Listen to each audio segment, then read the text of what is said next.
हर आने वाले नए साल के साथ हमारे मन में यही सवाल होते हैं कि क्या ये साल हमारे सपनों को पूरा करेगा, हमें कितनी मेहनत करनी पड़ेगी, कितनी ऊंची छलांग लगानी पड़ेगी अपने लक्ष्य को हासिल करने के लिए। इन तमाम सवालों के जवाब लेंगे। बहुत स्वागत है आप सभी का 2024 की आने वाले साल की। आप सबको ढेरों शुभकामनाएं। इस वीडियो में मैं आपसे बात करूंगी मिथुन राशि यानी कि जेमिनाइज के लिए ये पूरा साल 2024 कैसा रहने वाला है। जल्दी से शुरुआत करते हैं। सबसे पहले आपके के लिए एक ओवरव्यू के साथ इस पूरे महीने में कौन कौन से ग्रह कौन कौन सी राशि में रहेंगे, कहाँ कहाँ प्लेसमेंट रहेगी। तो सबसे पहले बृहस्पति, देवगुरु बृहस्पति देखिए आपके लिए एकादश भाव में विराजमान है, जो कि क्योंकि बृहस्पति यानी कि आपके पास कितना पैसा है। सो बृहस्पति एकादश भाव में आ गए, दैट मीन सारे फाइनेंसेस आपकी मुट्ठी में आ गए। इस अवधि में बहुत ही ज़्यादा एक एलिवेटेड टाइम रहेगा। सफलताएं आपके कदम चूमेंगी। ये समय जो रहेगा काफ़ी हद तक एकादश भाव में बृहस्पति आर्थिक रूप से आपको बहुत ज़्यादा मजबूती देंगे। इस अवधि के अंदर अलग अलग जगहों से आपको पैसा आ सकता है, अलग अलग सोर्सेज से पैसा आ सकता है।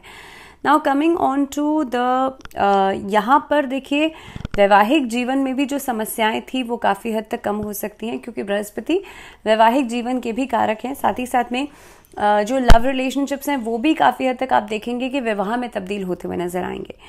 दूसरी तरफ अब मैं बात करूं शनि की, तो देखिए शनि आपके लिए भाग्य के स्वामी है और यहाँ पर भाग्य स्थान में रह करके वहीं पर वृद्धि करेंगे। शनि जब भाग्य स्थान में आते हैं तो आपको कर्मों के अनुसार तो फल देते ही देते हैं, लेकिन आपके भाग्य को भी मजबूत करते हैं।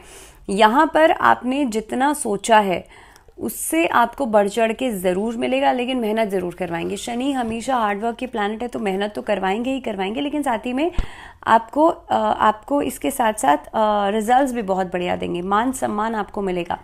अब राहु केतु की बात करें तो देखिए दशम और चतुर्थ भाव में है। शारीरिक रूप से कहीं ना कहीं पे समस्याएं दे सकते हैं, वर्क प्लेस पर प्रॉब्लम्स दे सकते हैं बिकॉज ऑफ हेल्थ इश्यूज।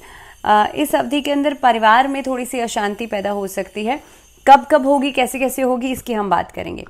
इसके अलावा सूर्य और मंगल की पोजीशनिंग देखूं तो सप्तम भाव में होने की वजह से वैवाहिक जीवन में तनाव आएगा। अब आप कहेंगे बृहस्पति एकादश में, राहु सप्तम भाव में, सूर्य मंगल की युति, तो वैवाहिक जीवन में देखिए तनाव इस तरह से आएगा, लेकिन बात डिवोर्स वाली कंडीशन तक नहीं पहुंचेगी। यहाँ पर कॉन्फ्लिक्ट्स, यहाँ पर सिचुएशंस इस तरह की हो सकती हैं कि आपस में डिसएग्रीमेंट्स तो बिल्कुल देखे जाएंगे, लेकिन सिचुएशंस बहुत ज़्यादा खराबी तक नहीं पहुंचेंगी। लेकिन हाँ, सेपरेशन वाला टाइम आ सकता है। इसके अलावा अगर मैं बुध और शुक्र की पोजीशनिंग देखूं तो बुध और शुक्र वर्ष की शुरुआत में छठे भाव में होकर के आपके खर्चों में तेजी ला सकते हैं। इस अवधि में आपको खर्चों के प्रति थोड़ा सा अलर्ट रहना है, क्योंकि यहाँ पर आप जितना सोचेंगे उससे ज़्यादा खर्चे हो सकते हैं। देवगुरु बृहस्पति की दृष्टि पंचम भाव में होने की वजह से आपके जीवन में कोई नया प्यार आ सकता है, कोई नया रिलेशनशिप बन सकता है। मार्च से अक्टूबर के बीच में नौकरी में बदलाव की स्थिति आप लोग देखेंगे। इसके अलावा आप लोग देखेंगे पढ़ाई में भी आपका इंटरेस्ट जो है वो बढ़ेगा। इस अवधि के अंदर कुछ नए कोर्सेज को आप ज्वाइन कर सकते हैं, हायर एजुकेशन की तरफ आगे बढ़ सकते हैं। हालांकि देवगुरु बृहस्पति आप लोगों के लिए मनी मैटर्स के हिसाब से काफ़ी हद तक एक स्टेबिलिटी आपको दे रहे हैं। इसके अलावा अगर मैं बात करूं इस अवधि में स्वास्थ्य के दृष्टिकोण से, तो वर्ष की शुरुआत में कहीं ना कहीं पे कमजोरी दिखाई देती है। आपके लिए पेट दर्द की समस्या, चेस्ट पेन की समस्या, इसके अलावा किसी तरह का इन्फेक्शन या संक्रमण जैसी समस्याएं जो हैं वो परेशान कर सकती हैं। तो आप लोगों को खास तौर पर इस अवधि में ध्यान रखना है कि इन्फेक्शन से बच के चलना है। ईएनटी प्रॉब्लम्स या खास तौर पे आंखों की समस्या परेशान कर सकती है। सो बेहतर यही होगा कि आप लोग एक तरह के इन्फेक्शन से थोड़ा बच के चलिएगा। तो देखिए सबसे पहले बात करते हैं करियर फ्रंट पे मिथुन राशि वाले लोगों के लिए कैसा रहेगा समय। इस साल की शुरुआत में शॉर्टकट्स लेने से बचिएगा। भले ही कि आपको बहुत इजी रास्ता दिखाई दे रहा है, आपको ये लग रहा है कि भाई ये चीज़ें तो बहुत इजी है मेरे लिए, लेकिन फिर भी शॉर्टकट्स नहीं लीजिएगा। देखिए शनि नवम भाव में आपके भाग्य स्थान में बैठे हैं। जैसे ही आप शॉर्टकट्स लेंगे आपका काम बिगड़ जाएगा। तो बेहतर यही होगा कि आप सही रास्ते का इस्तेमाल ज़रूर कीजिएगा। इसके अलावा सरकारी पक्ष से जुड़े हुए काम आपके पूरे हो सकते हैं। इस अवधि में आप देखेंगे जो भाग दौड़ आप अपने कार्य क्षेत्र में कर रहे थे उसके रिजल्ट्स अब आपको मिलना शुरू होंगे। वर्ष की शुरुआत आप लोगों के लिए अच्छी रहेगी। नौकरी में भी प्रमोशंस मिल सकते हैं। नौकरी में बदलाव तो नहीं, लेकिन हाँ आप आगे बढ़ते हुए नजर आएंगे। इसके अलावा बहुत जल्दी जल्दी आप अपना काम जो है दूसरे लोगों से अगर तुलनात्मक रूप से कंपेयर करते हैं, आप दूसरे लोगों से कंपैरिजंस कर रहे हैं, तो यहाँ पर कहीं ना कहीं पे नेगेटिविटी आ सकती है। सो यहाँ से आपको थोड़ा सा अलर्ट रहना है। मार्च से लेके अप्रैल के मिड तक आपके लिए प्रमोशन के चांसेस बनते हैं। मई से लेके मई के महीने के बाद की मैं बात करूं तो आप लोगों के लिए नौकरी के सिलसिले में कहीं पर ट्रैवल हो सकता है, जहां पर वाटर एरिया बहुत ज़्यादा हो, ओशन एरिया बहुत ज़्यादा हो, ऐसी जगह पर ट्रैवल कर सकते हैं। ऐसी जगह कुछ दिन जाकर के आप लोगों के लिए रहने का योग बनता है। दूसरी बात, इस अवधि के अंदर आप लोग देखेंगे काम में व्यस्तता आपकी बहुत ज़्यादा बढ़ जाएगी और काम के प्रति आप बहुत संजीदा हो जाएंगे, बहुत सीरियसनेस आपके अंदर दिखाई देगी। इसके अलावा 7 मार्च से लेकर के 31 मार्च और 18 सितंबर से लेकर के 13 अक्टूबर के बीच में आपको कोई नई नौकरी का अवसर मिल सकता है। अगर आप नौकरी में बदलाव चाहते हैं, किसी तरह की कोई कामयाबी चाहते हैं, आप प्रमोशंस एक्सपेक्ट कर रहे हैं, तो खास तौर पे ये समय आपके लिए अच्छा रहेगा।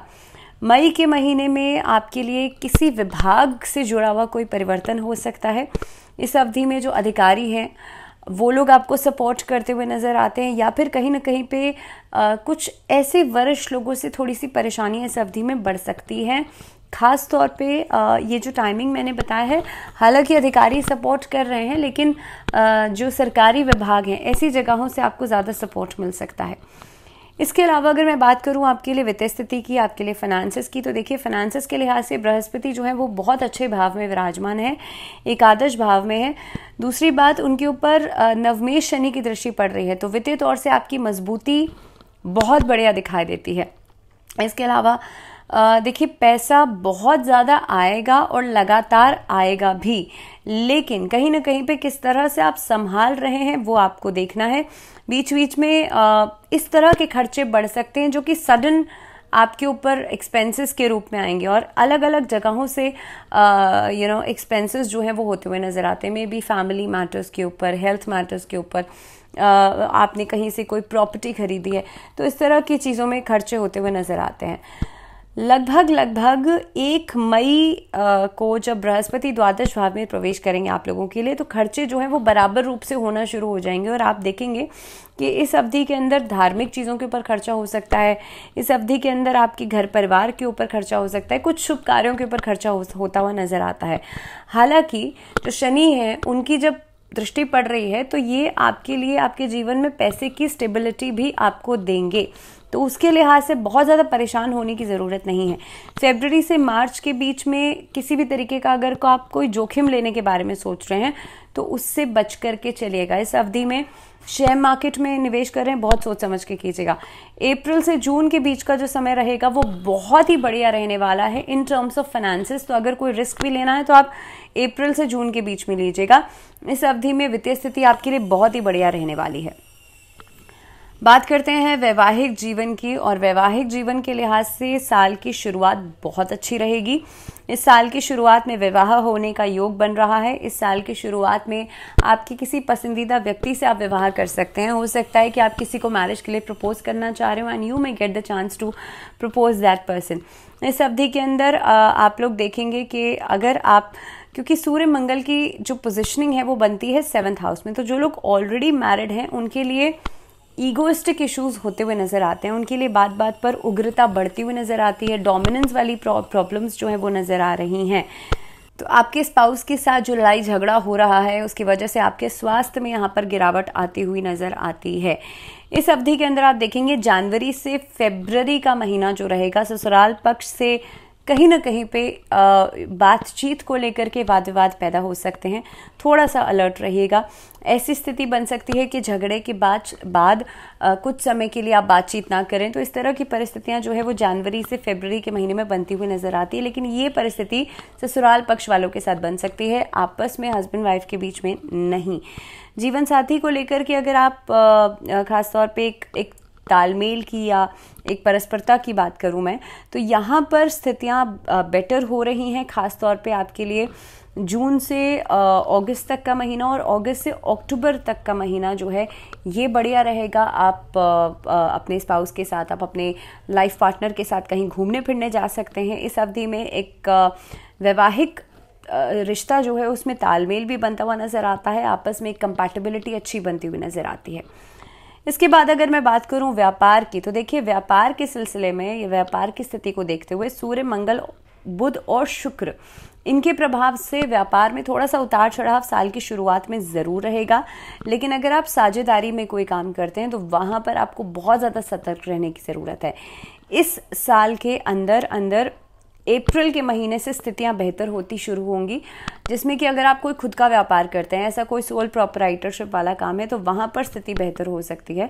इसके बाद क्योंकि सप्तम भाव के स्वामी जो हैं वो वर्ष की शुरुआत में एकादश भाव में जाना है, जिसकी वजह से व्यापार में आपको लाभ मिलेगा। 1 मई को बृहस्पति की पोजीशनिंग यहाँ पर चेंज हो रही है द्वादश भाव में, और जिसकी वजह से आप देखेंगे विदेशों से संपर्क वाला कोई ऐसा काम, कोई ऐसा व्यापार आप लोग कर सकते हैं।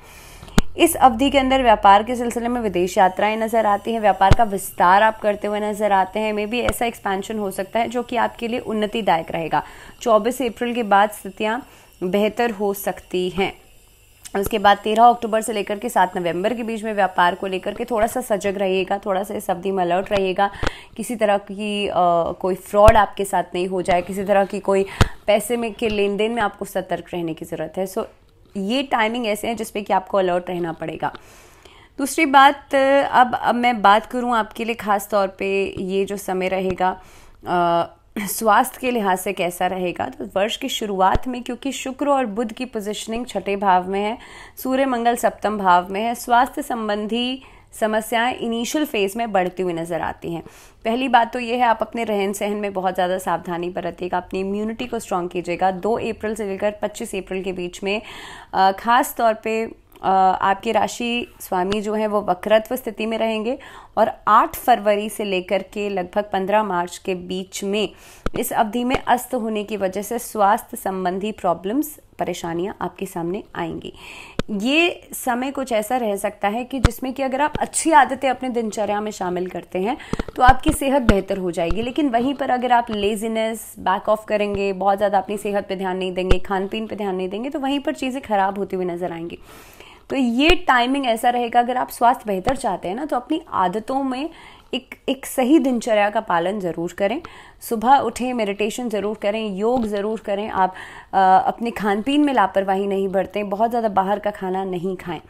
मई से लेकर के अगस्त के बीच में आपके स्वास्थ्य में सुधार देखने के लिए मिलेगा, दिनचर्या में सुधार आप देखेंगे। इसके बाद अक्टूबर से नवंबर के बीच में पैरों में दर्द, आंखों में दर्द की समस्या परेशान करेगी। दिसंबर के महीने में इन समस्याओं से आपको मुक्ति भी मिल जाएगी। दैट मीन्स बहुत लॉन्ग टर्म इश्यूज यहाँ पे नहीं दिखाई दे रहे हैं, लेकिन हाँ प्रॉब्लम्स आएंगी, बार बार उतार चढ़ाव आएंगे। ये साल भर अगर मैं पूरे उससे देखूं तो देखिए पूरे साल भर में जो जो मैंने आपको टाइमिंग बताया, इस अवधि में तो बहुत ज़्यादा ध्यान रखिएगा, लेकिन ओवरऑल भी आप अपना ज़्यादा ध्यान रखिएगा। बात करते हैं आपके लिए प्रेम जीवन की, आपकी लव लाइफ की 2024 कैसा रहेगा। तो प्रेम संबंधों की शुरुआत जो है वो बहुत अच्छी रहेगी। साल की शुरुआत में बृहस्पति की दृष्टि पंचम भाव पे होने की वजह से एक ऐसा रिश्ता बनता हुआ नजर आता है जो कि निश्चल प्रेम की तरफ इशारा करता है। आपका एक ऐसा बॉन्ड बन सकता है जो कि लॉन्ग टर्म रिलेशनशिप्स की तरफ इशारा कर रहा है। इसके अलावा प्रेम संबंधों में एक ईमानदारी दिखाई देती है, एक बेटरमेंट दिखाई देती है, और ख़ास तौर पे इस अवधि में आप जिसके साथ भी रिलेशनशिप में जाएंगे उसको आप फॉर मैरिज प्रपोज कर सकते हैं, या फिर आगे लॉन्ग टर्म रिलेशनशिप्स की तरफ आगे बढ़ेंगे। अब अगर ख़ास तौर पे इस अवधि में आप कहीं ना कहीं पे अगर मैं मिड ऑफ द ईयर की बात करूं तो पहली जो तिमाही रहेगी या दूसरी जो तिमाही रहेगी, इस अवधि के अंदर आपको थोड़ा सा सावधान रहना है। अब बात करें अगर अप्रैल के महीने से अप्रैल, मई, जून, ये 3 महीने थोड़ा सा अलर्ट आपको रहना पड़ेगा आपके लव लाइफ के हिसाब से, लेकिन हाँ ओवरऑल साल आपके लिए बेहतर रहेगा। इसके अलावा अगर आप किसी को कोई प्रस्ताव देना चाहते हैं उसके लिहाज से लगभग अगस्त, सितंबर ये महीने आपके लिए बेहतर हो सकते हैं। रिस्पॉन्सेज आपको बहुत बढ़िया मिलेंगे। शादी का प्रस्ताव की मैं बात कर रही हूँ, लेकिन कहीं ना कहीं पे जो सेकंड क्वार्टर रहेगा आपके लिए साल का, वहाँ पर आपको अपनी मर्यादा में अपनी बाउंड्रीज को समझना बहुत इम्पॉर्टेंट रहेगा। संतान के नज़रिए से देखा जाए तो इस साल के अंदर आपके संतान पक्ष से जुड़ी हुई जो परेशानियां हैं, जो चिंताएं हैं, वो साल की शुरुआत में तो नहीं, लेकिन हाँ मिड ऑफ द ईयर बिल्कुल हल होती हुई नजर आती हैं, चाहे वो उनकी एकेडमिक्स को लेके, उनकी सेहत को लेकर के हो। और जो लोग इस समय पर इस साल के अंदर इशू प्लानिंग कर रहे हैं उनके लिए साल का मध्य समय जो रहेगा वो बहुत बढ़िया रहेगा। शिक्षा के नज़रिए से बात करूं तो शिक्षा के नज़रिए से 2024 जो है साल की शुरुआत जो है वो बहुत बढ़िया परिणाम आपको देगी। साल के शुरुआत में कुछ खासी उपलब्धियां आपको मिल सकती हैं। कॉम्पिटिटिव एग्जाम्स की तैयारी कर रहे बच्चों के लिए साल बहुत अच्छा रहेगा, लेकिन कहीं ना कहीं पे साल के मध्य में ओवर कॉन्फिडेंस बढ़ जाने की वजह से हो सकता है कि आप मेहनत बहुत अच्छी करें, शुरुआत बहुत अच्छी करें, लेकिन रिजल्ट्स के टाइम पे आप ओवर कॉन्फिडेंट हो जाएं। तो इस तरह से आपको थोड़ा सा अलर्ट रहना है कि भाई आप कंसिस्टेंसी को मेंटेन रखें। माँ सरस्वती की आराधना करना आप लोगों के लिए साल में बहुत बढ़िया रहेगा। तो इस साल भर में आप लोग क्या खास उपाय कर सकते हैं? तो देखिए, मिथुन राशि वाले लोग, पहली चीज सूर्य को जल जरूर दीजिए, सूर्य को अर्घ जरूर दीजिए नियमित रूप से। दूसरा काम आपको करना है, गणेश चालीसा का पाठ नियमित रूप से रोज करेंगे तो बहुत अच्छा रहेगा। गणेश स्तुति का पाठ भी आप लोग कर सकते हैं। ये 2 खास उपाय हैं जो कि इस साल भर में करना आप लोगों के लिए खास रहेगा। इसी के साथ इस वीडियो में फिलहाल इतना ही। मुझे दीजिए इजाजत, लेकिन जुड़े रहिए आप लोग चैनल के साथ। नमस्कार।